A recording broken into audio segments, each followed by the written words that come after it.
Katherine Isbister, and I'm going to talk about what I'm working on making to happen next in the future right here in Brooklyn, which is what I call touchy-feely tech. So this is my lab. This is actually, I was delighted to find tonight about a 10-minute walk away from where you're standing. This is part of the NYU School of Engineering. It's called the Game Innovation Lab. And what we do here is try to mix engineers, people who do computer science, electrical engineering, that sort of thing, with artists, theorists, designers, people who can get them to think more creatively about what they're up to, shake up their practice a little bit. And we believe games are a really interesting area to work on in this space because they deeply combine technology and the arts. So what do I mean by touchy-feely technology? Well, I tell you what I don't mean, and that is this kind of thing. I love my phone just as much as anyone else, but the truth is, although it helps me connect with people who aren't there, it does not do such a great job of connecting me with people who are right next to me, and in fact, can cause me to do things like bump into telephone poles, right? None of us really wants this to happen. Even the engineers who do this don't want this to happen, but if we want things to change, we have to change the values in how we approach designing technology, and that's what my group is all about. So I'm going to show you a few examples of the kinds of things we build in this talk. All of them which have been built right here in Brooklyn, by the way. So first of all, I want you to think about, the picture you just saw in contrast with this picture. When we go out dancing, it's such a great, embodied, enjoyable social experience. There's a little flirting, there's joking, there's storytelling, there's all kinds of fun things that happen when we dance. So one of our projects that we created was a way to take mobile phones and somehow augment dancing, okay? And we got a little money from Yahoo Research to work on this. So what we came up with was, you know what? People shouldn't look at the phones at all. Let's strap the phones to people's wrists, and let's just use the accelerometer in the phone to see if people are dancing in sync or not. So if any of you guys have played something like Dance Central or Just Dance, you have to copy moves on the computer screen. You end up staring at the screen a lot instead of each other. In this game, you stare at each other. So I actually want to show you a little bit of video footage from the game so you can get a sense of what it's like. So if you could please play the video now, the sound a little bit low. So this is footage from a festival out in Los Angeles called Indiecade. This is kind of the top venue for indie games.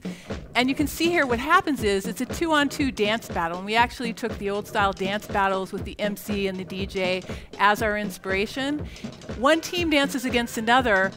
You can make up any move you want as long as the two of you are in sync. And what this means is it doesn't matter how great a dancer you are, it's all about whether you're in tune with your partner.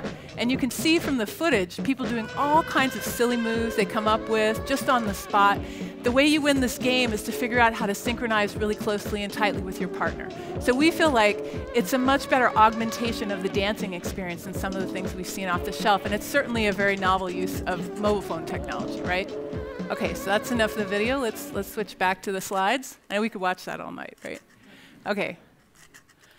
So another project I want to talk about is a project about surveillance cameras. So they're everywhere in our city, and they're kind of creepy. It feels a little bit like Big Brother, right? We started thinking about in our lab, well, what if we reimagine surveillance cameras as a public utility? And instead of feeling isolated and alone, what if everybody could access the streams and do really playful and fun things with them? And there's some precedents for this, things like GPS or even the internet, right?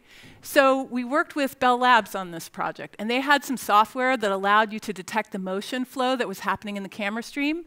We set up a game at the Liberty Science Center, which is over in New Jersey. Very simple game where people run into a public space.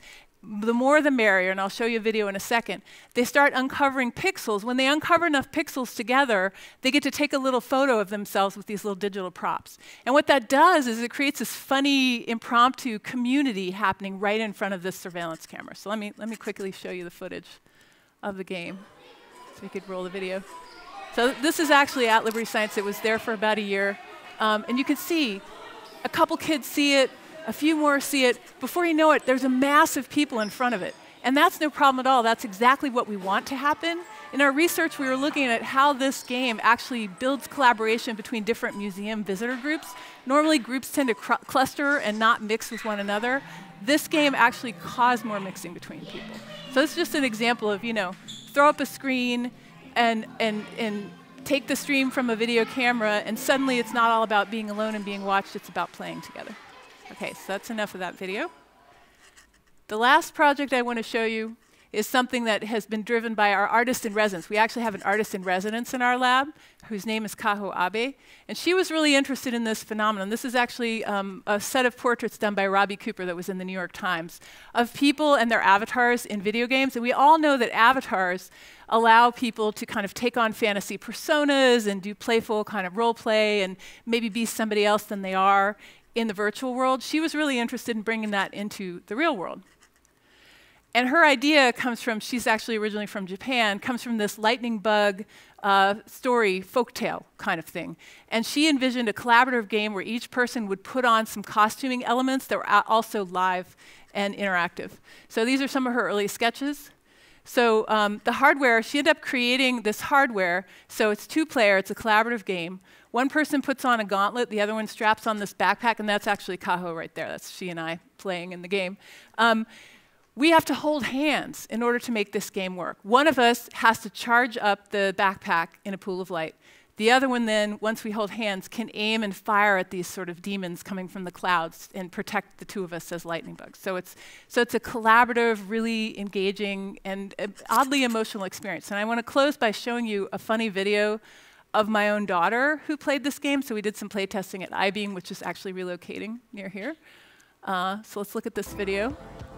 So that's my kiddo. She's playing this game. She play tested this thing for about half an hour, and she was playing with a little boy. He must have been like 8 or 9 years old. So the two of them were holding hands for like about, half an hour, 40 minutes. After they played, she comes to me, she says, Mommy, I kind of liked that boy. And I was like, oh my gosh, like the act of holding hands actually created this very different relationship for her with this little boy, which is incredibly different than sitting down together, right, and playing at a console video game. And it kind of took her out of herself. Playing the game allowed her to kind of explore this interesting territory that she's only just beginning to explore as a young human being. So I thought that was super inspiring. I was really happy to see that. So basically, those are just a few of the things we've done in my lab right here in Brooklyn, and I'm hoping there'll be more of this in the future for all of you to play with.